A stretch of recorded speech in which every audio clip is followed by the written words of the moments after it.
The opening scene begins with a couple, Truman and Patricia, who are sleeping peacefully until they hear an unfamiliar sound. Suspecting that it is an intruder, they cautiously head downstairs, only to find a girl asleep on the couch under the influence of narcotics. Truman recognizes her as one of his clients, who had stayed over after a party the previous night. He wakes the girl up and asks her to leave. Here, we learn that Truman is a struggling businessman who keeps on hosting small parties at his place in the hopes of landing deals with his clients. Later on, Truman, as usual, tells his wife to get the dinner ready because he is going to invite a big client. Patricia seems to be upset by his daily useless parties, but this time Truman believes that they will be able to pay off all of their debts and mortgages if he is able to make this deal. In addition, Truman appears to have impulsively bought an expensive car solely to impress the client. Seeing this, Patricia becomes angry, pointing out that they already have enough debt to pay. She even wishes to work in some part-time jobs, but Truman does not want her to work. In the next scene, we are introduced to an affluent businessman named Alex Weston, his wife Marina, their son Robbie, and their houseworker Belle. Alex and Marina are so busy with their work that they are unable to allocate time for any household work, not even for their son. One day, Belle reminds them about their son's birthday, but the busy couple simply asks her to wish him a happy birthday on their behalf. Robbie, who overhears their conversation, is clearly disheartened. Fortunately, Belle cheers him up by surprising him with a cake, along with a birthday gift. Next, Robbie heads for school and waits for the arrival of his crush, Cheryl. He approaches her and asks her out for a date. Sadly, Cheryl politely declines his offer, saying that she is already seeing someone. This rejection saddens Robbie, so he decides to skip classes and drives away. Later, Alex becomes aware of this and confronts Robbie at home. He mentions that he wants to enroll Robbie in the best university, and for this, he must secure good marks in school. Moreover, Alex seizes the car keys as a punishment for his previous act. The same evening, Truman invites his wealthy client Manson over for dinner at his place. He wants to seal the deal as soon as possible, but Manson doesn't even pay attention to his words. This is because he is captivated by Patricia's beauty, and he begins flirting with her relentlessly. He even tries to touch her under her clothes, causing her to leave in anger. After a while, she confides in her husband about the incident, hoping for his support. However, Truman simply tells her to comply because the deal is very important for them. This leaves Patricia with no option but to give herself in. As a result, Truman lets Manson get intimate with his wife, just for the sake of the deal. The following morning, Truman arrives at the office where his assistant informs him that the bosses have been in a meeting with a man called Alex. A short while later, he learns that the deal, which he had been working tirelessly to secure, has been handed over to Alex. Truman tries to persuade his boss Mike, but the latter claims that Alex is renowned in this industry and is a better addition to the company. Devastated, Truman returns home and shares the news with Patricia, who is equally affected by the turn of events. The next day, Truman prepares to go to the office, which surprises Patricia, as he typically does not work on Sundays. Upon arriving, he walks into his cabin and commits the unthinkable out of depression. The cleaning lady hears the gunshot and rushes to check the source, only to be freaked out by the grim sight of Truman's death. The news is soon relayed to Patricia, which leaves her devastated. A few days later, Patricia visits her husband's office and meets with his boss, Mike. She inquires about the insurance policy in Truman's name, but Mike coldly replies that the insurance is invalid, as Truman had committed the unthinkable. After a brief conversation, Patricia goes to her husband's cabin to collect his belongings. During this, she steals all the crucial information from the computer, with a determined intention to exact vengeance for her husband's death. First of all, Patricia drives to Mason's residence and doesn't hesitate to shoot him in broad daylight. She then starts to stalk Alex's activities and soon learns about his son Robbie. After this, Patricia follows Robbie to his school, where she poses as a concerned parent and obtains a school letterhead. Later that night, she uses the letterhead to compose a letter to Robbie's parents, emphasizing the need for a tutor in order to ensure Robbie's academic success. The next day, Patricia retrieves a phone call from Marina, who extends an invitation for a discussion at their home. Patricia disguises herself as Amanda and visits Robbie's residence. Upon her arrival, the teen is immediately struck by her beauty and wants her as his tutor. Marina inquires about the potential start date for tutoring, to which she replies that she will need some days because her house is currently undergoing renovations, and that she has to find a temporary home. Hearing this, Robbie mentions their guest house as a place for her to stay. Alex and Marina agree with their son and offer Patricia the guest home, an offer she accepts. Starting from the following day, Patricia goes to pick up Robbie from school while wearing an alluring outfit. As they return to the guest house, she begins her tutoring sessions, but Robbie is infatuated by her all this time. As days pass by, Patricia forms a friendship with Marina in order to gather more information about the family. To gain her trust, she lends Marina a helping hand with various tasks. Eventually, Patricia discovers that Marina has been consuming pills to manage her anxiety, Armed with this knowledge, she begins adding narcotics to Marina's coffee and wine, gradually deteriorating her health. One night, Robbie is playing basketball in the backyard when he notices Patricia changing her clothes in the guest house. Intrigued, he begins to spy on her through the window. Patricia spots his actions but pretends to be unaware. She then starts touching herself with the intention of arousing him. Just then, Belle catches Robbie in the act and scolds him before taking him away. The following day, Belle takes a day off from work and goes for her personal errands. Alex and Marina are busy at their work, which leaves Robbie alone in the house. Patricia seizes this opportunity to visit Robbie's room and warn him against spying on her. Furthermore, she tells him that if he wants to look at something, he just needs to knock on her door and ask for it. Acting upon this suggestion, Robbie excitedly follows her to her room. There, Patricia tells him that she will teach him everything she knows. She then encourages him to undress himself, kisses him, and the two end up getting into an intimate act. The next morning, Patricia approaches Alex and engages in a friendly conversation with him. After their brief exchange, she returns to her room, only to discover Belle installing blinds on her window. Sensing that Belle might interfere with her revenge plan, Patricia decides to get rid of the older woman. One day, when Belle is alone at home attending to the laundry, Patricia discreetly enters the house and makes her way to the basement. In this hidden space, she crafts a trap using a thin wire and removes the light bulb. Sometime later, Belle descends the darkened staircase, where she unfortunately trips over the wire and passes away. In the evening, Robbie returns home from school and immediately seeks Patricia to show his grades, which have surprisingly improved. Encouraged by this positive news, they share another intimate moment. Not long after, Marina arrives home from work and calls out for Belle. When she doesn't receive any answer, she goes to check on her in the basement, and to her horror, she finds Belle's lifeless body there. In the aftermath of this tragic discovery, authorities handle Belle's remains, while Marina struggles to come to terms with the loss. That night, Patricia approaches Alex, who is engaged in a game of snooker. Seeing him upset due to the recent events, she walks closer to him and attempts to seduce him, assuring to help him relax. She then bends by the pool table, making Alex take her from behind.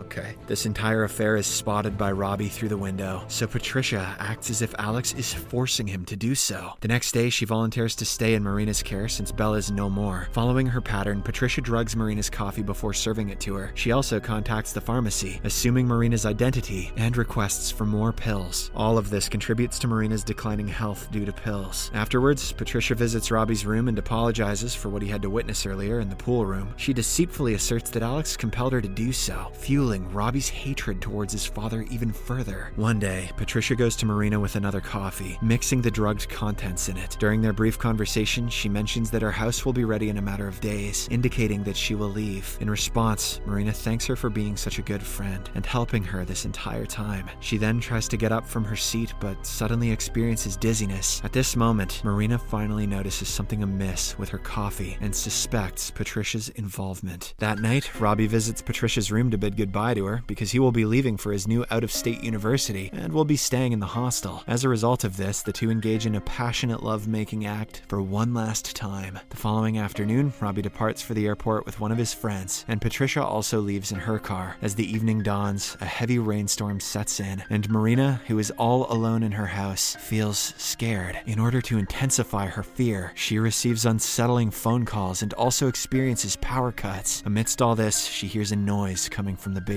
Equipping herself with a knife, she ventures downstairs to investigate. At the same time, Alex returns home from work, startling Marina and nearly causing her to mistakenly stab him. Following this, she tries to make Alex understand that Patricia is evil, but he brushes off her claims and walks away. In the morning, before heading to the office, Alex notices Patricia's car number and recalls having seen a similar car driven by Truman. Upon reaching the office, he delves into Truman's remaining belongings and discovers a photograph featuring Truman and Patricia. Fueled by concern, he goes to his boss Mike, and the latter reveals that Patricia is indeed Truman's wife. This sends Alex into a state of panic, and he desperately tries to contact Marina. When he fails to connect with her, he contacts the police and then rushes to his wife's aid. Meanwhile, at home, Patricia shows up in Marina's room with a sinister purpose of ending her life. She restrains Marina, secures her to the bed, and forces her to ingest a pill. Patricia wants to kill her in such a way that it will appear like a self-kill, but just as she is about to finish finish off the poor woman, Alex arrives in the nick of time to intervene. With her identity now exposed, Patricia boldly admits to all of her actions thus far, including her physical relationship with their son. This angers Alex, who then slaps her and pushes her through the window. After a while, the police arrive at the scene, but by this time, Patricia appears to have fled. The police help the couple to calm down, ensuring their safety. Later that night, the couple receives a reassuring call from their son, who shares that he is adjusting well to his new environment. After hanging up the phone, Robbie retreats to his bed, where Patricia is already waiting for him. They turn off the lights before sleeping together. Subscribe for more videos like this, turn on notifications, and leave a like to help the channel out. Thank you for watching.